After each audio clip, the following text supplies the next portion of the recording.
Welcome back to designing and publishing a website in Figma Sites. In the past couple of episodes, we have made the homepage fully responsive. And upon finishing, I realized it's actually a good opportunity to get our text styles in order.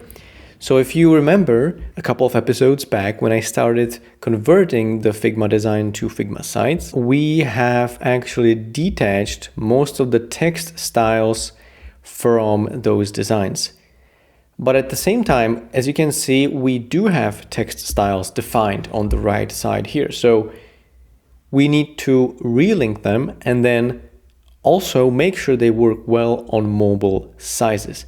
And I do have a pretty neat little trick for you that I wanted to show you that involves variables that enables you to store basically multiple styles within one style. And as usual, if you'd like to save time and support the channel, make sure to check the link in the description where you can purchase the source file for this series. And also, if you need personalized help and would like to meet me on a one-to-one coaching session, you can also do so by booking through the link in the description. First of all, what I'm going to do is I'm going to take a look at, for example, this headline, right? If I grab this headline and I have the selection across matching layers enabled, you can see that it is not connected to any style, similar with tablet and similar with mobile.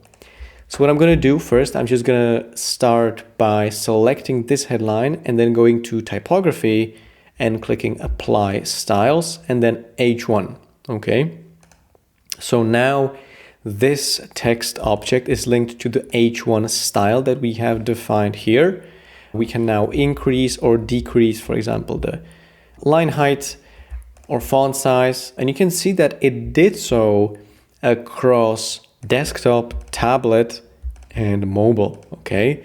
So what I'm going to do next basically is I'm going to select headlines, H2, H3, and so on, and then finally even paragraph text and link that to our text style. So let me grab H2. So H2 is going to be this one, command click and command shift click on the second H2, the third H2, and the fourth H2. And this one is going to be, as I said, apply styles H2. So these ones now should ideally have H2 across all these breakpoints. All right, so that's H2. Then what I need to do is H3. H3s we have, for example, in the card components. So let me actually link that on the component level. So let me go to main component, command click on this one. This is going to be H3. And this text style is going to be paragraph text. So it's going to be paragraph body text. Okay. And then if I return to the instance, you can see that these text styles should be connected across all the instances and across all the breakpoints, which is the case. And that's good news. I'm going to do something similar with these cards. So let me go to the source component and I'm going to do this, and I'm going to do typography H3 and then this one, shift command click on these ones and do paragraph body text. And then on these buttons, you can see that it's already paragraph body text. Okay, so that should be linked.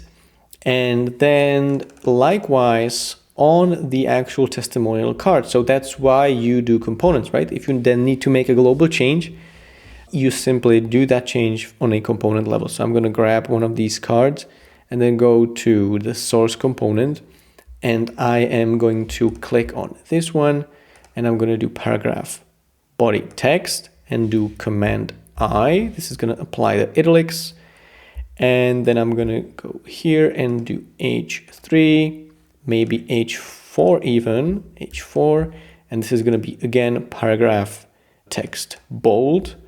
If I return to the instance, you can see that it did update all these cards. All these cards now have a connected text. Okay, you can see how this workflow is super fast.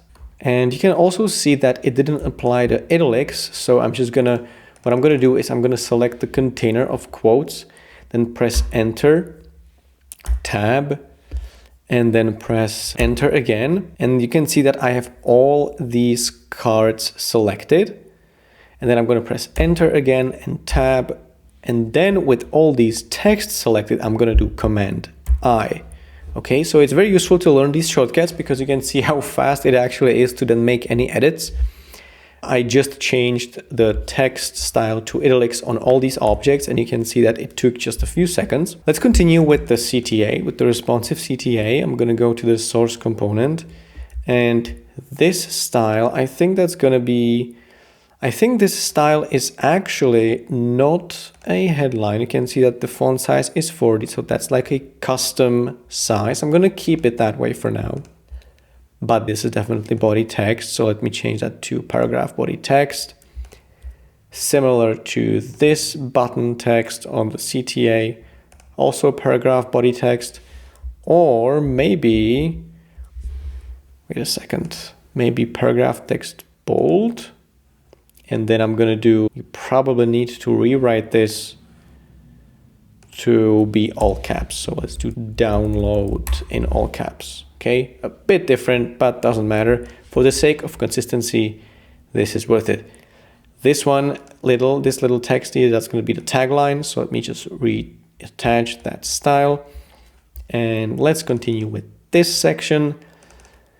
Again, we have accordion components, so we can do all this on the component level. So let me go to the source, and then let's do this one.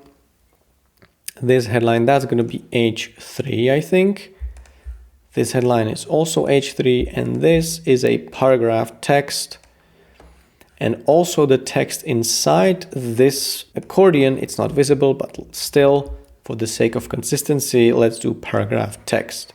Now I can return to this instance, and you can see that all of these instances of this accordion reflect that change now. Okay, now the headline is finished. And let's go to the footer. Let's grab the footer and let's go to the source component. And let's grab this text. That is going to be paragraph.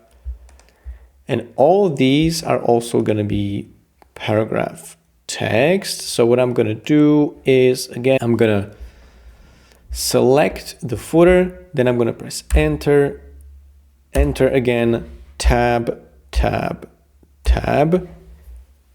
Enter, enter, and now I selected all these individual text objects. And after that, I can do paragraph text. Let's see if I do underline, if it propagates across these instances. So that's going to be Command U or Control U if you're on Windows.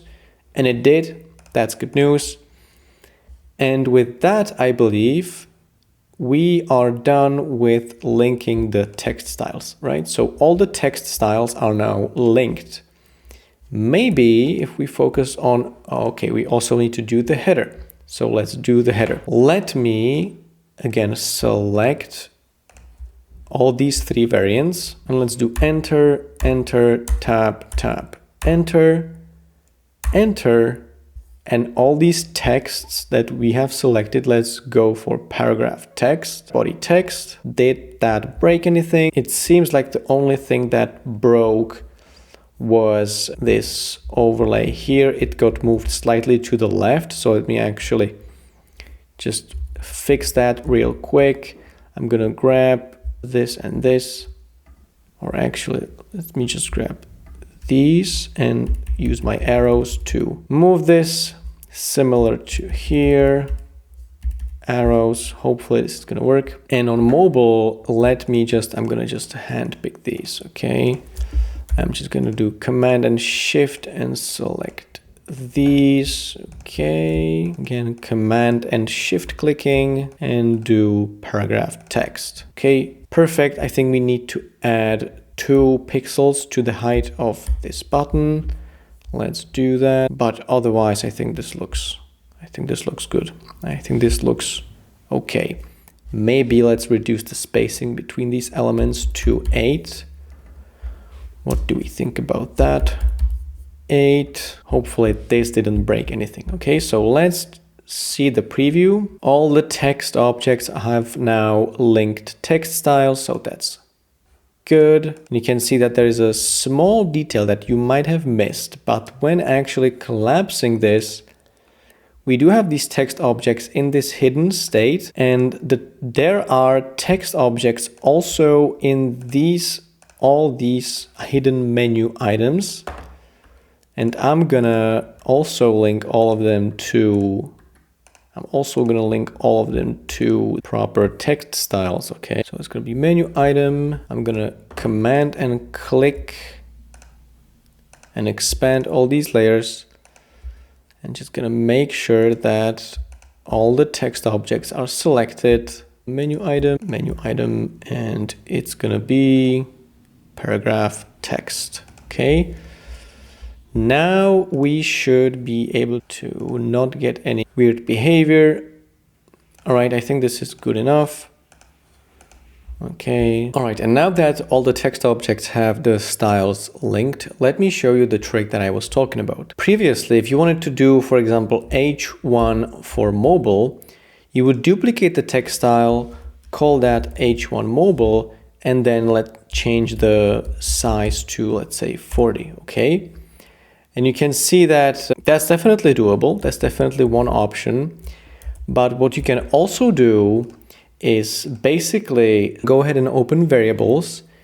And then I'm going to create a variable that's going to be a number.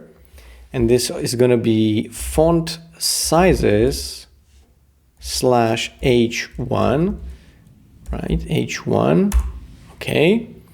And now this creates a folder for font sizes, and I'm going to ensure that I have modes desktop and mobile. And what I can do is I can define the size for desktop to be 48, and then for mobile I can do, let's say, 40. Okay. And now what I'm going to do is I'm going to go to the H1 text style definition, and in the font size I'm going to apply a variable, and this variable of course is going to be font sizes H1. And now what does this mean in practice? If I now link, since all of these are now linked, I can basically hide multiple text styles within one, right? So let's do 2 frames to show you the functionality. This one's going to be desktop, this one's going to be mobile, and I'm going to copy this object here, right? Command X, paste in here, okay. And this is the H1 headline, okay. The H1 headline links to the H1 style, and the H1 style links to this variable. This variable has 2 modes, however. So if we set this mode for this entire frame to be desktop, and for the second one, the mode to be mobile, right? We cannot do that right now, but if I duplicate the object and then click on the frame, appearance, apply variable mode, mobile, you can see that the same object that is H1 mobile in one frame can be H1 desktop in another. Notice how the font sizes are different, right? And it's not that noticeable, but the font sizes are really indeed different, and it's the same object. So the logic is going to be, I'm going to now go back to variables, and I'm going to do H1 and then H2, H3, 4, paragraph, tagline, and that's going to be it, right? H1 is going to be H2, H3, H4, paragraph, and then we're going to do tagline, and then we're going to do actually blog paragraph. Regarding the sizes, H2 is 34 on desktop, so let's do 34 on desktop and 28 on mobile. H3 is 24, so let's do 24 on desktop and 20 on mobile. H4 is going to be 20 on desktop, so let's do 18 on mobile. Paragraph is going to be 16 on both, for accessibility reasons. Blog paragraph is also going to be 16 on both, and tagline is going to be, let's do 12 and 12 on both actually. Now we just need to link those variables to those text styles. So when I go to H2, I can do the drop down, apply variable, font size is H2. H3, I'm going to apply a variable H3. H4, again, apply a variable H4. Paragraph text, apply a variable paragraph. Paragraph bold is also going to be the same size because it's size and not style or weight.